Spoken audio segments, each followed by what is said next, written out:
Hey everybody, how's it going? Robin here with Oracle Rising. Thanks for joining me. So I noticed just as I started to record this that I've got a door creaking in the background and I have everything else perfect. So I'm going to leave it as I wanted to talk about recognizing your soul group or your star family. So many people believe, and I'm one of them, and I always encourage you guys to do your own research because we all vibrate with different versions of truth, right? So your your soul group or your star family are a group of souls that you continue to connect with every time that you incarnate on Earth and probably in other dimensions. But I'm just going to talk about Earth. Anyway, moving on. We all connect with larger groups of people, but these are generally, and I've read like different versions, but between 4 and 8 souls that you will incarnate and hopefully get to interact with on the human plane as you muddle your way through the learning process and on your ascension path. So, how do you recognize these people? Because people aren't, wearing signs and ringing their bell. You have to really pay attention to the signs of how to recognize somebody from your soul group. So, I have 5 points here. 5.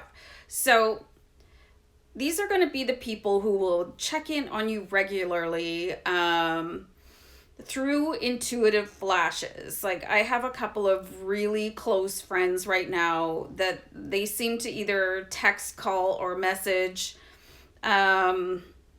without me having to announce that I'm having some sort of crisis. I'll just get a text message like, "Hey, are you okay?" And I have friends like that too. And I'll just get a sort of impression, sort of like your spidey senses are tingling, that you need to reach out to somebody.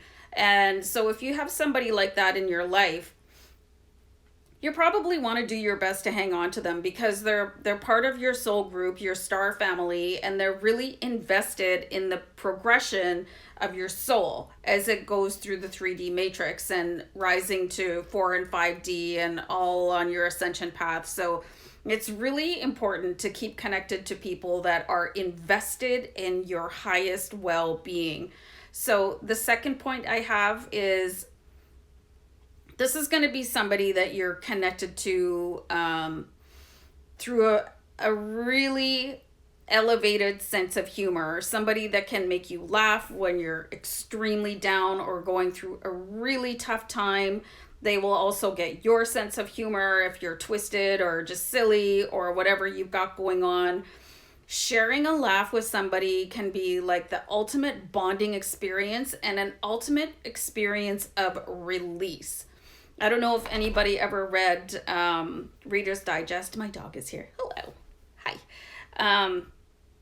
Back in the day, I don't even know if it's still in print or whatever, but they had this feature in every release that was called "Laughter is the Best Medicine," and this is so true. So again, if you've got somebody that checks in with you and can make you laugh until you cry or your sides are about to split and vice versa, again, this is somebody you really want to hang on to and keep part of your circle because that is such an investment in your health, being able to laugh at things and being pulled up from, the depths of despair that we can get ourselves into. So the third one is really important. A member of your soul group or your star family will be able to see your truth regardless of how you try to dress it up. So, and these are people that you probably not even going to bother trying because they do have like this intuitive connection through soul group. And if you try to give somebody a snow job that is a member of your soul tribe, they're probably going to go, and have some sort of skepticism or just not even respond to you while you start trying to fluff things up or downplay if you're having a really tragic moment or things are going wrong, or if you try on the other end of the scale to hold back your feelings of joy because they're having a bad moment. They're just going to say, "Can we just get real for a second here?" And I love that about people that can just be like open, honest, blunt, but not everybody can handle it. So if people cannot handle your unveiled truth, then they're, I want to say, definitely not part of your soul group. So the fourth thing I have here is an instant chemistry. Hold on, guys. Sorry, my dog was like snarfing or something. I was saying instant chemistry. You have no filters, and you have this really just understanding flow and an ease of conversation. And I'll give you a really fun example. And I met somebody years ago when I was taking the bus. And he was sitting right at the front of the bus, and he was probably between, I don't know, 75 and 85 years old.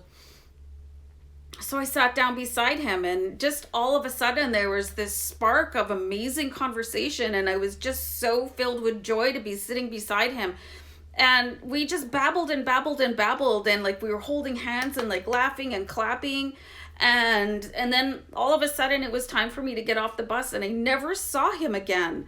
But it was just that instant clarity, that connection where I felt like, wow, I could just sit and talk to this person forever. And it was just such a beautiful moment in my life, and I'll never ever forget that gentleman. So if you meet somebody that you have that instant chemistry with, regardless if it's a twin flame, because you need friends like that too, where you can just sit and talk the hours away, and it'll be somebody that you could possibly not speak to for a while, but as soon as you pick up the phone or, do your Skype or FaceTime, you guys are just like instantly hitting it off again. And that is just so beautiful and rare, you guys. So you definitely want to hold on to people with these qualities. And then the fifth one is somebody that recharges your batteries and that you feel truly energized around, because some people just suck the life out of you. And again, people like that are not part of your soul group. I don't know. I call them energy vampires. So we really want to keep those away. And you want to keep people that make you feel uplifted, recharged, energized around you. And these are definitely going to be at least five traits. I know there's more, of people that belong to your soul group, your star family. And just always remember that your vibe attracts your tribe. So if you're hoping to like magnetize people with these qualities into your life, you're going to have to try and embody them yourself. Otherwise, you're going to have a group of grumpy friends like Grumpy Cat. So I think this is a really interesting topic, you guys, finding your soul group and finding people. And like I always give the advice that, you need to give people at least 6 months to really show who they are, because some people come disguised as a member of your soul group because they want to feed off of your energy. So I'm just always a little bit cautious about who I let into my circle, who has access to my energy, and I kind of monitor how they make me feel. And it might sound a little bit extreme, but it's not, because when you are an empath, or you're on your ascension path, or you're just really a sensitive person, there are people that want to come in and feed off of that and maybe not reciprocate it. So having recognition with the power of knowledge is really important to you guys. And I hope this was helpful for you. And I hope that you do have proximity to people that are in your soul group or your star family, so that you can just really live the best version of you and be supported with people that are really invested in you and not what you can give to them. So anyway, guys, I'm going to wrap it up, and take care of yourselves. Bye.